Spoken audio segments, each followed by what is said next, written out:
আমরা এখানে যারা যারা ফ্ল্যাট কিনেছে না, যারা পারচেস করেছে প্রায় 7 জনের সাথে আমরা যোগাযোগ করা সম্ভব হয়েছে। একজনের মারফতে চিঠি দিয়েছি, তারা পেয়ে গেছে। তো আমরা ওদেরকে দুটো জিনিস জানিয়েছি।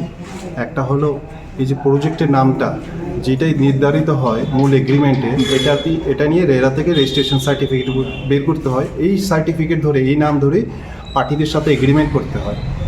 আমাদের সাথে তারা সেই নামটাই সে জালিয়াতি করেছে। সে অন্য নামে রেরা থেকে এখানকার রেজিস্ট্রেশন সার্টিফিকেট বেরি করেছে। আমাদের নামে মূল এগ্রিমেন্ট এক নামে, সে রেজিস্ট্রেশন সার্টিফিকেট বেরি করেছে অন্য নামে। এটা একটা বড় জালিয়াতি কাজ। সে এখনও এটা সেইভাবেই আছে। আরেকটা হলো আমাদের মিউনিসিপ্যালিটি প্ল্যান ওয়াইজ কাজ হয়নি। পুরো মিউনিসিপ্যালিটি প্ল্যানে কোনো রকমই কাজ করিনি। সেটা আমরা যে পারচেজার যারা ফ্ল্যাট পারচেস করেছে তাদের সবাইকে আমরা চিঠি মারফত জানিয়েছি এবং বলছি যে আপনারা ইন্সপেকশন করুন রেরার অফিসে গিয়ে বা মিউনিসিপ্যালিটি গিয়ে, যে আমাদের যে দুটো দাবি করেছি দাবিগুলো জাস্টিফাই করুন যে এটা ঠিক করেছে কিনা। তো তারা আমাদেরকে জানাবে হয়তো 2-3 দিনের মধ্যে। তারা ইন্সপেকশন করার পর তাদেরকে চিঠি দেওয়া হয়েছে। আরও আছে, কিন্তু সব কিছু এখন মানে যদি এটা আইনে যদি যায় তাহলে সেই জন্য সব কিছু ডিসক্লোজ করা যাচ্ছে না। যেটা আমরা ডিসক্লোজ করার যে 3টে পয়েন্ট, এই যে কারেন্টের বিল দিচ্ছে না, এরপরে আমাদের যে মান্থলি যে রেন্ট দেওয়ার কথা, হ্যাঁ হাউস রেন্ট কথা, সে ডিসেম্বর মাস থেকে পুরো পেন্ডিং আছে। ডিসেম্বর মাস থেকে পুরো পেন্ডিং আছে। সে আমাদের কোনো ধরনের আমাদের পেমেন্ট দিচ্ছে, মান্থলি রেন্ট আমাদেরকে দিয়ে যাচ্ছে না। যেটা আমাদের বলা ছিল এগ্রিমেন্টে যে 3 মাসের অ্যাডভান্স দেবে, অ্যাডভান্সে দূরের কথা সে আমাদের কোনো পেমেন্টই করছে। তাকে 2বার চিঠি পাঠিয়েছি, কিন্তু সে কোনো ধরনের কর্ণপাত করছে। আপনাদের সাথে কি নামে এগ্রিমেন্ট করেছিল? আমাদের নামে এগ্রিমেন্টটা হয়েছিল বৈষ্ণবী এসকে রেসিডেন্সি।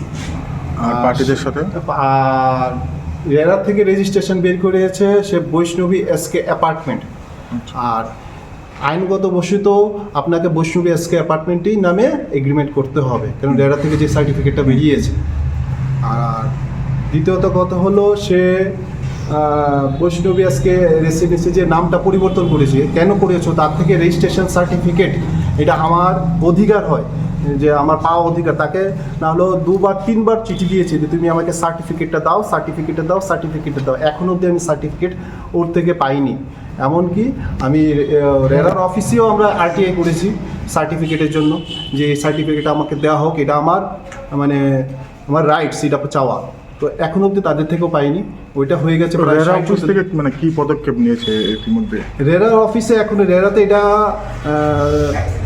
কেসটা চলছে, কিন্তু ওদের 2বার হিয়ারিং হয়েছে। প্রথম হিয়ারিংয়ে ওরা যায়নি, আর সেকেন্ড হিয়ারিংয়ে ওরা বলছে যে না, ওই আমার মানে যে মেন ডিপেন্ড পাল ও বাইরে আছে, আউট অফ স্টেশন আছে, আমি কেসটা প্রিপেয়ার করতে পারিনি। হ্যাঁ, তো তখন ওই যে চেয়ারপারসন বলছেন ঠিক আছে তুমি প্রিপেয়ার হয়ে আসো, নাহলে তো তোমরা বাইরে সেটেলমেন্ট করো। কেস হয়েছে তোমার নামে, তুমি প্রিপেয়ার হয়ে আসোনি কি?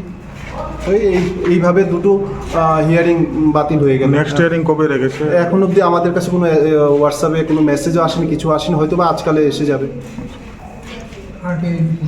আরটিআই রিপোর্টও করেছে, কোনো রিপোর্ট আসছে না।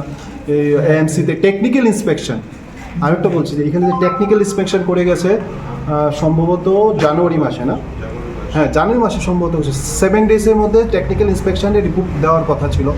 আজকে হয়ে গেছে মে মাস, এখন অবধি আমরা টেকনিক্যাল ইন্সপেকশন হাতে পাইনি।